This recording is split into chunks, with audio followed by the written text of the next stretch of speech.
एक बढ़िया और शानदार घर बनाना हर किसी का सपना होता है, फिर चाहे वो इंसान हो, जानवर हो या फिर कोई कीड़ा मकोड़ा। आमतौर पर कीड़े मकोड़े हमें इधर उधर घूमते हुए नजर आ जाते हैं, जिन्हें देखकर ऐसा लगता है कि ये अपनी पूरी जिंदगी शायद ऐसे ही व्यतीत करते होंगे। लेकिन असल में कुछ कीड़े मकोड़े बहुत शानदार आर्किटेक्ट होते हैं जो ऐसा घर बनाते हैं जिसकी कल्पना करना भी मुश्किल है। आज के इस वीडियो में हम इंसेक्ट्स के कुछ ऐसे ही घोंसले आपको दिखाएंगे जिन्हें देखकर आप भी हैरान हो जाएंगे। Weaver ants. यूं तो दुनिया भर में 10,000 से भी अधिक चींटियों की प्रजातियां पाई जाती हैं, लेकिन वीवर एंट्स उनमें सबसे अलग हैं। इन्हें बुनकर चींटी भी कहा जाता है। ये खास तौर पर भारत, श्रीलंका, पूर्वी एशिया के देशों, ऑस्ट्रेलिया और अफ्रीका में पाई जाती हैं। इनका घर बनाने का तरीका बेहद ही शानदार होता है। ये अपने से कई गुना अधिक भार उठाने में भी सक्षम है। वीवर एंट्स असल में पत्तियों की मदद से अपना घोंसला बनाती हैं। पहले ये पत्तियों की मजबूती चेक करती हैं और फिर उसके बाद एक पत्ती को दूसरी पत्ती से जोड़ती चली जाती हैं। पत्तियां जोड़ने के लिए ये अपने लार का इस्तेमाल करती हैं, जो एक रेशम का रूप ले लेता है। एक घोंसले का साइज करीब फुटबॉल या वॉलीबॉल जितना बड़ा होता है। इनकी कॉलोनी काफ़ी बड़ी होती है। कई किलोमीटर लंबी कॉलोनियाँ ये बना लेती हैं, जिनमें लाखों की संख्या में चींटियाँ रहती हैं। वीवर एंट्स का डंक भी काफ़ी ज़्यादा खतरनाक होता है। ये अपने शिकार के अंदर फॉर्मिक एसिड छोड़ती हैं, जिससे छिपकली और छोटे पक्षियों की मौत हो सकती है। कुछ जगहों पर इन्हें फसल बचाने के लिए इस्तेमाल किया जाता है, तो दुनिया के कुछ देशों में वीवर एंट्स को खाया भी जाता है। Eastern tent caterpillar moth. इस कैटरपिलर का ये नाम इनके अनोखे घोंसले के कारण ही दिया गया है। असल में ईस्टर्न टेंट कैटरपिलर का घोंसला बिल्कुल एक टेंट जैसा होता है। कम तापमान में ये कैटरपिलर अपने अंडे देते हैं और एक बार में करीब 250 से 300 अंडे देते हैं। शाखाओं के बीच में ये रेशम की मदद से अपने घोंसले का निर्माण करते हैं। इनका घोंसला दिखने में काफ़ी रोचक लगता है। दिन के समय में घोंसले के अंदर का तापमान अधिक रहता है, जो अंडों को पनपने में मदद करता है। लेकिन घोंसला बनाने का तरीका इनका इतना शानदार होता है कि इनमें आने जाने के लिए अलग से दरवाजे भी होते हैं। स्पिनिफेक्स टर्माइट। दीमक की भी कई प्रजातियां दुनिया भर में पाई जाती हैं। इस प्रजाति को घास खाने वाली दीमक के तौर पर भी जाना जाता है।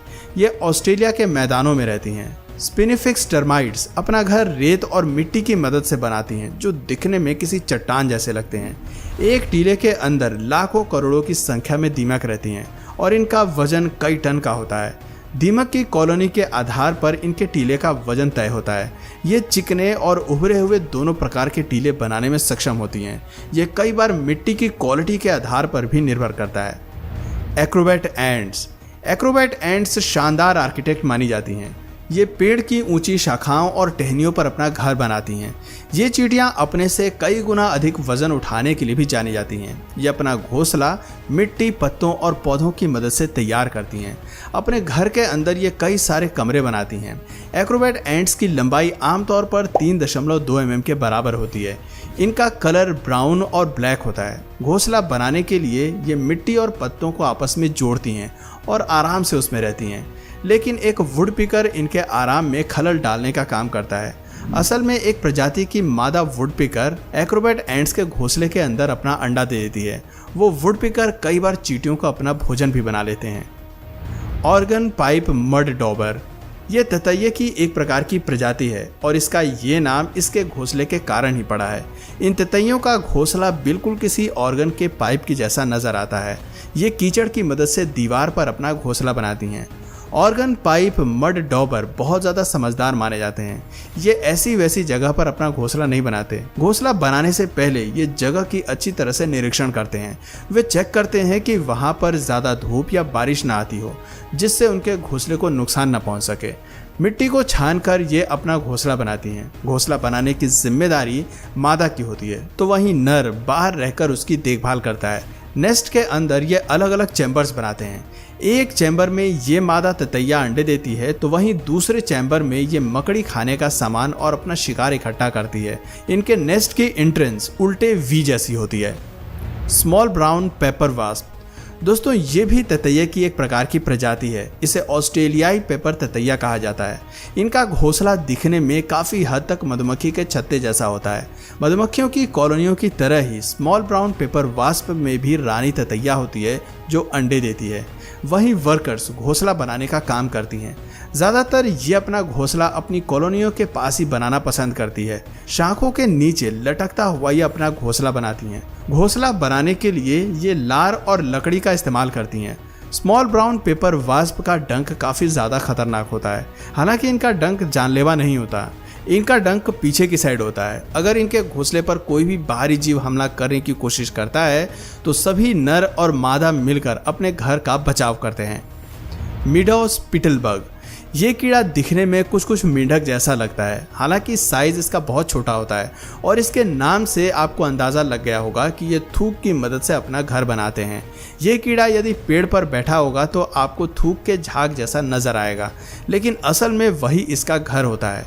मीडो स्पिटलबग सबसे अधिक नॉर्थ अमेरिका और यूरोप में पाए जाते हैं। घास पर या छोटे पौधे पर ये अपना घोंसला बनाते हैं। वसंत ऋतु के बाद ये घर बनाने की शुरुआत करते हैं। अपने मुंह से ये एक प्रकार का तरल पदार्थ निकालते हैं और फिर पिछले हिस्से से पदार्थ में हवा भरते हैं, जो बिल्कुल थूक जैसा लगता है। इसके अंदर बुलबुले उठने लगते हैं और कीड़ा उसके अंदर ही डूब जाता है।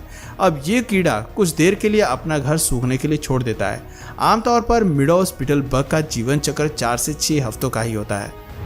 लीफ कटर बी, इसे पत्ते काटने वाली मधुमक्खी भी कहा जाता है। ये लोगों की फसलों को काफ़ी नुकसान पहुंचाती हैं। इसके जबड़े और दांत काफ़ी ज़्यादा तेज होते हैं और पत्तियों को कैंची की तरह काटने में माहिर होते हैं। इनका घर बनाने का तरीका भी काफ़ी अलग होता है।